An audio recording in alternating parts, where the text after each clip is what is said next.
നമസ്കാരം. മലയാളി പ്രേക്ഷകർ കാത്തിരിക്കുന്ന സിനിമയാണ് കളങ്കാവൽ, തർക്കമില്ല. കഴിഞ്ഞ ദിവസം പ്രസ് മീറ്റിൽ മമ്മൂട്ടി വിനായകനെ കുറിച്ച് പറഞ്ഞൊരു വാചകം, വിനായകൻ ഒരു കുസൃതിക്കാരനാണ് എന്നുള്ളതാണ്. വിനായകന്റെ കൊച്ചു കൊച്ചു കുസൃതികളൊക്കെ നമ്മൾ കാണാറുണ്ട്.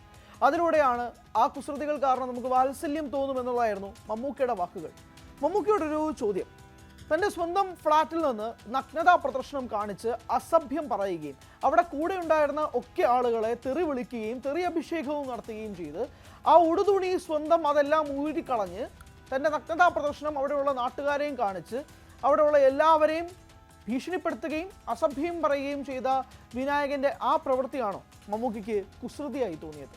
അല്ലെങ്കിൽ ഹൈദരാബാദ് രാജീവ് ഗാന്ധി ഇൻ്റർനാഷണൽ എയർപോർട്ടിൽ അവിടെ ഇൻഡിഗോ ജീവനക്കാരെ അസഭ്യം പറയുകയും ഷർട്ടില്ലാതെ താഴെയിരുന്ന് അസഭ്യം പറയുകയും ചെയ്ത വിനായകനെയാണോ കുസൃതിയുള്ള വിനായകനായിട്ട് മമ്മൂക്കയ്ക്ക് തോന്നിയത്?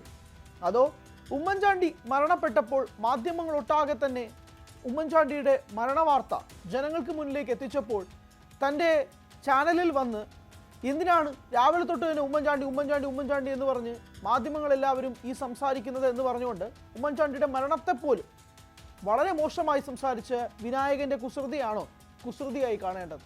ഇതുപോലെ എത്രയെത്ര സംഭവങ്ങൾ നടൻ വിനായകൻ മാധ്യമങ്ങളിലൂടെ തന്നെ ജനങ്ങൾക്കിടയിൽ പേര് കേട്ടിട്ടുണ്ട്. വിനായകൻ എന്ന നടനെക്കുറിച്ചല്ല ഇവിടെ സംസാരിക്കുന്നത്. വിനായകൻ എന്ന വ്യക്തി ചെയ്തു കൂട്ടിയ പല കാര്യങ്ങളെയും കുറിച്ച് മാത്രമാണ് ഇവിടെ സംസാരിക്കുന്നത്. ഡിസംബർ 5-ാം തീയതി മമ്മൂട്ടിയും വിനായകനും പ്രധാന വേഷത്തിലെത്തുന്ന കളങ്കാവൽ എന്ന സിനിമ പ്രദർശനത്തിലെത്താൻ പോവുകയാണ്. ജിതിൻ കെ ജോസാണ് സിനിമയുടെ സംവിധായകൻ. ഒരുപാട് പ്രതീക്ഷയോടുകൂടി തന്നെയാണ് ആ സിനിമയ്ക്ക് വേണ്ടി മലയാളി പ്രേക്ഷകർ, ഞാൻ ഉൾപ്പെടെയുള്ളവർ, കാത്തിരിക്കുന്നത്. ആദ്യം ഇതിൻ്റെ റിലീസ് ഡേറ്റ് നവംബർ 27 പിന്നീട് പല കാരണങ്ങൾ കൊണ്ട് ഇതിൻ്റെ റിലീസ് ഡേറ്റ് ഡിസംബർ 5-ാം തീയതിയിലേക്ക് മാറ്റി. ഇതേ ഡിസംബർ 5-ന് പല സിനിമകൾ ഇറങ്ങുന്നുണ്ട്. ഹിന്ദിയിൽ നിന്ന് രൺവീർ സിംഗ് നായകനായി എത്തുന്ന ദുരന്തർ, തെലുങ്കിൽ നിന്ന് നന്ദമുരി ബാലകൃഷ്ണൻ നായകനായി എത്തുന്ന അഖണ്ഡ 2, മലയാളത്തിൽ നിന്ന് പൊങ്കാല ഉൾപ്പെടെ ശ്രീനാഥ് ഭാസി നായകനായ പൊങ്കാല ഉൾപ്പെടെ ഏകദേശം 10ഓളം സിനിമകളാണ് ഡിസംബർ 5-ാം തീയതി ഇറങ്ങുന്നത്. അതിൽ ഏറ്റവും കൂടുതൽ മലയാളി പ്രേക്ഷകർ കാത്തിരിക്കുന്ന ഒരു സിനിമയാണ് കളങ്കാവൽ എന്ന കാര്യത്തിലും തർക്കമൊന്നുമില്ല. പക്ഷേ കഴിഞ്ഞ ദിവസം പ്രീ റിലീസ് ഇവന്റിൽ മമ്മൂക്ക പറഞ്ഞ ഈ വാചകങ്ങൾ സോഷ്യൽ മീഡിയയിൽ ചെറുതോട്ടൊന്നുമല്ല കത്തിയിരിക്കുന്നത്. പ്രത്യേകിച്ച് വിനായകൻ്റെ ഈ കുസൃതിത്തരം എന്നൊക്കെ മമ്മൂക്ക വിളിക്കുമ്പോഴാണ് ഇതിനകത്ത് വേറെ പ്രശ്നങ്ങൾ വരുന്നത്. കോ ആർട്ടിസ്റ്റുകളാണ്, സഹതാരങ്ങളാണ്, ഒരിക്കലും വെറുപ്പിക്കാൻ സാധിക്കില്ല എന്നതൊക്കെ പറയാമെങ്കിൽ പോലും എങ്ങനെയാണ് ഇതുപോലുള്ള കാര്യങ്ങളെ കുസൃതിത്തരമായിട്ട് മമ്മൂക്കയ്ക്ക് വിളിക്കാൻ കഴിയുക എന്നൊരു ചോദ്യം കൂടിയുണ്ട്. മമ്മൂക്കയെ സംബന്ധിച്ചിടത്തോളം ഏകദേശം 7-8 മാസങ്ങളോളമായി മാറി നിന്ന മമ്മൂക്ക, അസുഖങ്ങളൊക്കെ ഭേദമായി ചെന്നൈയിലുണ്ടായിരുന്ന മമ്മൂക്ക തിരിച്ച് കൊച്ചിയിലേക്ക് വരുന്നതും കേരളത്തിലേക്ക് വന്നതും ഒക്കെ നമ്മൾ വാർത്തയാക്കി ആഘോഷമാക്കിയതാണ്. അങ്ങനെ ഉള്ളൊരു മമ്മൂക്കയുടെ ഏറ്റവും പുതിയ റിലീസാണ് കളങ്കാവൽ. അതിന് മുമ്പേക്ക് പല റീ റിലീസ് സിനിമകളും മമ്മൂക്കയുടേതായിട്ട് വന്നെങ്കിൽ പോലും ഒരു പുതിയ സിനിമ ആയിട്ട് വരുന്നത് കളങ്കാവലിലൂടെയാണ്.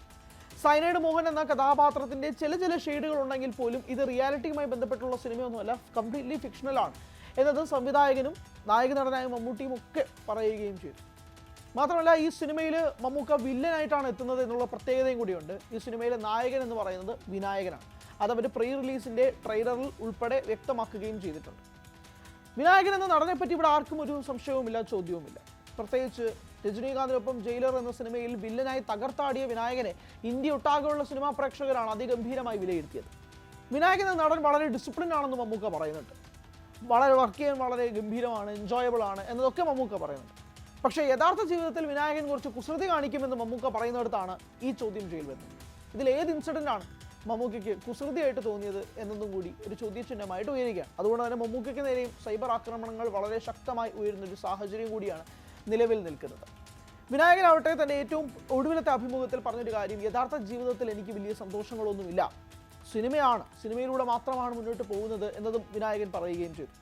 തൻ്റെ യഥാർത്ഥ ജീവിതത്തിൽ എന്തോ ആയിക്കോട്ടെ, പക്ഷേ വ്യക്തി ജീവിതത്തിലോ യഥാർത്ഥ ജീവിതത്തിലും മറ്റുള്ളവരെ ആക്ഷേപങ്ങൾ പറയുകയും തെറി വിളിക്കുകയും അസഭ്യം പറയുകയും ഒക്കെ ചെയ്യുന്ന ഈ വിനായകനെ എങ്ങനെയാണ് കുസൃതിയായി കാണാൻ സാധിക്കുക എന്നതൊറ്റ ചോദ്യം കൂടി ചോദിച്ചുകൊണ്ട് അവസാനിപ്പിക്കുന്നു. മമ്മൂക്ക ഇതെങ്ങനെയാണ് കുസൃതിയായി കാണുക എന്നതും കൂടി വ്യക്തമാക്കി കഴിഞ്ഞാൽ വലിയ ഉപകാരം.